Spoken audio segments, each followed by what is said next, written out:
صفحہ نمبر 298۔ یہ وہی سبجیکٹ چل رہا ہے، جنگ خیبر، اور اس کا ویل آ گئے تقسیم زمین۔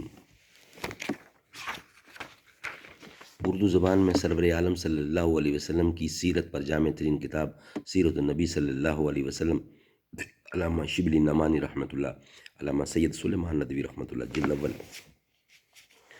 صفحہ نمبر 298۔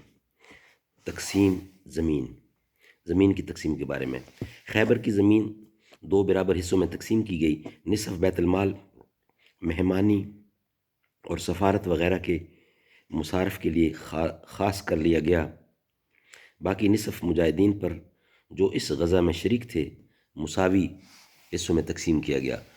کل فوج کی تعداد 1400 تھی، 200 سوار تھے۔ سواروں کو گھوڑوں کے مصارف کے لیے پیدل سے 2 گنا ملتا تھا۔ اس بنا پر یہ تعداد 1800 کے برابر تھی۔ اس حساب سے کل جائیداد کے 1800 حصے کیے گئے اور ہر مجاہد کے حصے میں ایک حصہ آیا۔ جناب سرور کائنات صلی اللہ علیہ وسلم کو بھی عام مجاہدین کے برابر ایک ہی حصہ ملا۔ ملکی حالت اور احکام فقہی۔ خیبر کی فتح سے اسلام کی ملکی اور سیاسی حالت کا نیا دور شروع ہوتا ہے۔ اسلام کے حقیقی دشمن صرف 2 تھے، مشرکین اور یہود۔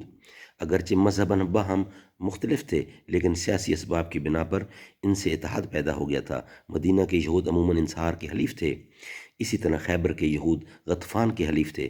اب حضرت صلی اللہ علیہ وسلم کے مقابلہ کے لیے مکہ اور مدینہ کے مشرکین اور منافقین سب مل کر کنفس وحدہ ہو گئے۔ خیبر کی فتح کے بعد یہود کی قوت بالکل ٹوٹ گئی اور مشرکین کا ایک بازو جاتا رہا۔ اب تک اسلام چاروں طرف سے نرغہ کی حالت میں تھا۔ اس بنا پر بجز عقائد اور ضروری عبادت کی شریعت کے اور احکام کی تاسیس و تعلیم کا موقع نہ تھا۔ شریعت کے احکام جیسا کہ حضرت عائشہ نے فرمایا ہے حالات کے اقتضاء سے بتدریج آئے ہیں، چنانچہ اس کی تفصیل آگے آئے گی۔ خیبر کے فتح سے ادھر تو یہود کی فتنہ انگیزیوں سے نجات ملی، ادھر حدیبیہ کی صلح سے مشرکین کی طرف سے فی الجملہ اطمینان حاصل ہوا۔ اس بنا پر اب مسلمان جدید فقہی احکام کی تعمیل کے قابل ہو چکے تھے۔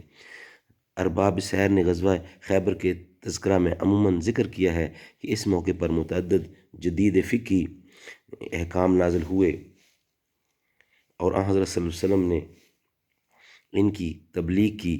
ان کی تفصیل یہ ہے: نمبر 1، پنجہ سے شکار کرنے والے پرند حرام ہے۔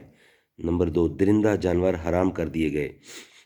نمبر 3، گدھا اور خچر حرام کر دیا گیا۔ نمبر 4، اب تک معمول تھا کہ لونڈیوں سے فوراً تمتع جائز سمجھا جاتا تھا، اب استبراء کی قید ہو گئی، یعنی اگر وہ حاملہ ہے تو واضح حمل تک، ورنہ 1 مہینہ تک تمتع جائز نہیں ہے۔ چاندی سونے کا بے تفاضل خریدنا حرام ہے۔ بعض روایتوں میں ہے کہ متع بھی اس غزوہ میں حرام ہوا۔